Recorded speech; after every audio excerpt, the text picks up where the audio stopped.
नमस्कार दोस्तों, क्या आपने हाल में ही नोटिस किया है कि स्मार्टफोन और लैपटॉप जैसे इलेक्ट्रॉनिक गैजेट्स के दाम अचानक बढ़ गए हैं?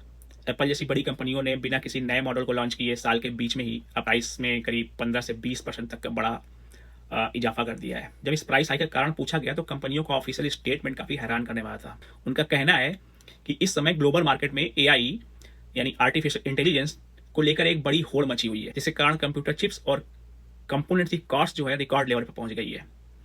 अगर इस सिचुएशन को करीब से देखें तो यह मुकाबला अमेरिका की दिग्गज टेक कंपनियों के बीच चल रहा है, लेकिन इसका सीधा आर्थिक असर हम जैसे एक आम कस्टमर की जेब पे पड़ता है। वर्तमान में गूगल, माइक्रोसॉफ्ट, अमेजॉन और मेटा जैसी टॉप की कंपनियां केवल एआई इंफ्रास्ट्रक्चर को तैयार करने के लिए इस साल लगभग 750 बिलियन डॉलर्स यानी करीब 60 लाख करोड़ रुपए खर्च कर रही हैं। बिजनेस की भाषा में इसे कैपेक्स यानी कैपिटल एक्सपेंडिचर कहा जाता है।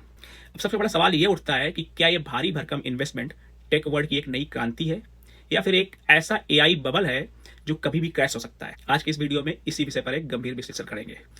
आगे बढ़ने से पहले हमारे लिए समझना जरूरी है कि यह अरबों डॉलर का फंड आखिर इन्वेस्ट कहाँ किया जा रहा है।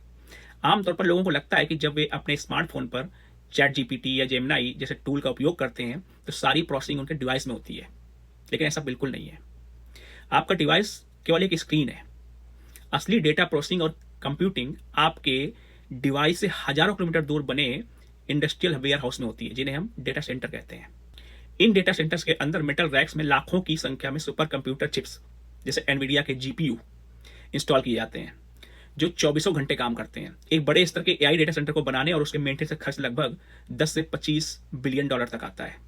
ग्लोबल लेवल पर बढ़ते डेटा के कारण कंपनियां लगातार डेटा सेंटर का निर्माण कर रही हैं, क्योंकि उनका मानना है कि फ्यूचर में जिसके पास सबसे ज्यादा कंप्यूटिंग पावर होगी वही मार्केट पर राज करेगा। अगर हम विशुद्ध रूप से बिजनेस के नजरिए से देखें तो किसी भी बड़े इन्वेस्टमेंट को सही साबित करने के लिए एक बेहतर आरओआई यानी रिटर्न ऑन इन्वेस्टमेंट की जरूरत होती है। ग्लोबल फाइनेंशियल एनालिस्ट और बैंकों जैसे जेपी मॉर्गन, इनकी कैलकुलेशन कहती है कि टेक कंपनियों द्वारा किए जा रहे इस विशाल कैपेक्स को सही ठहराने के लिए पूरी एआई इंडस्ट्री को हर साल कम से कम 650 बिलियन डॉलर्स का रेवेन्यू जनरेट करना होगा।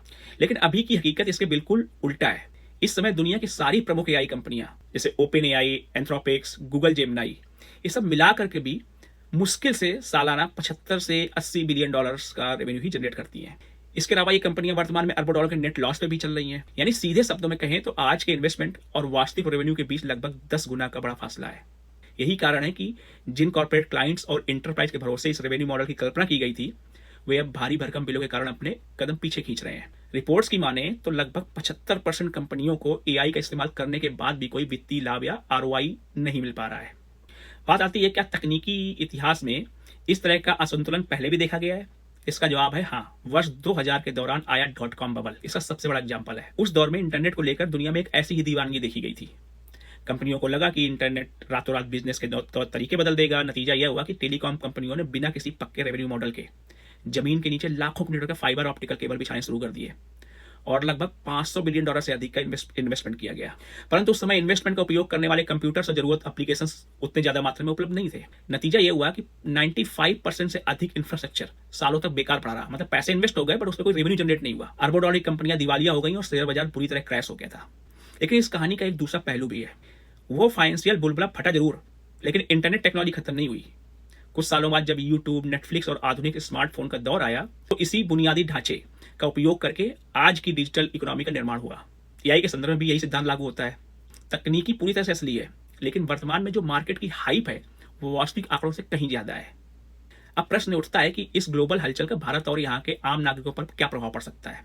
यदि एआई बबल भविष्य में बस्ट होता है, इसके दो मुख्य परिणाम सामने आ सकते हैं। पहला, आईटी सेक्टर और जॉब्स पर असर। भारत की प्रमुख आईटी सर्विसेज कंपनियां जैसे टीसीएस, इन्फोसिस, विप्रो, एचसीएल अपने रेवेन्यू के लिए बड़े पैमाने पर अमेरिकी टेक कंपनियों के प्रोजेक्ट्स पर निर्भर रहती हैं। अगर अमेरिका में एआई बजट में कटौती होती है तो उसका सीधा असर भारत में सॉफ्टवेयर इंजीनियर्स और नए ग्रेजुएट्स की जॉब मार्केट में पड़ेगा। दूसरा जो असर है वो एआई टूल्स का महंगा होना।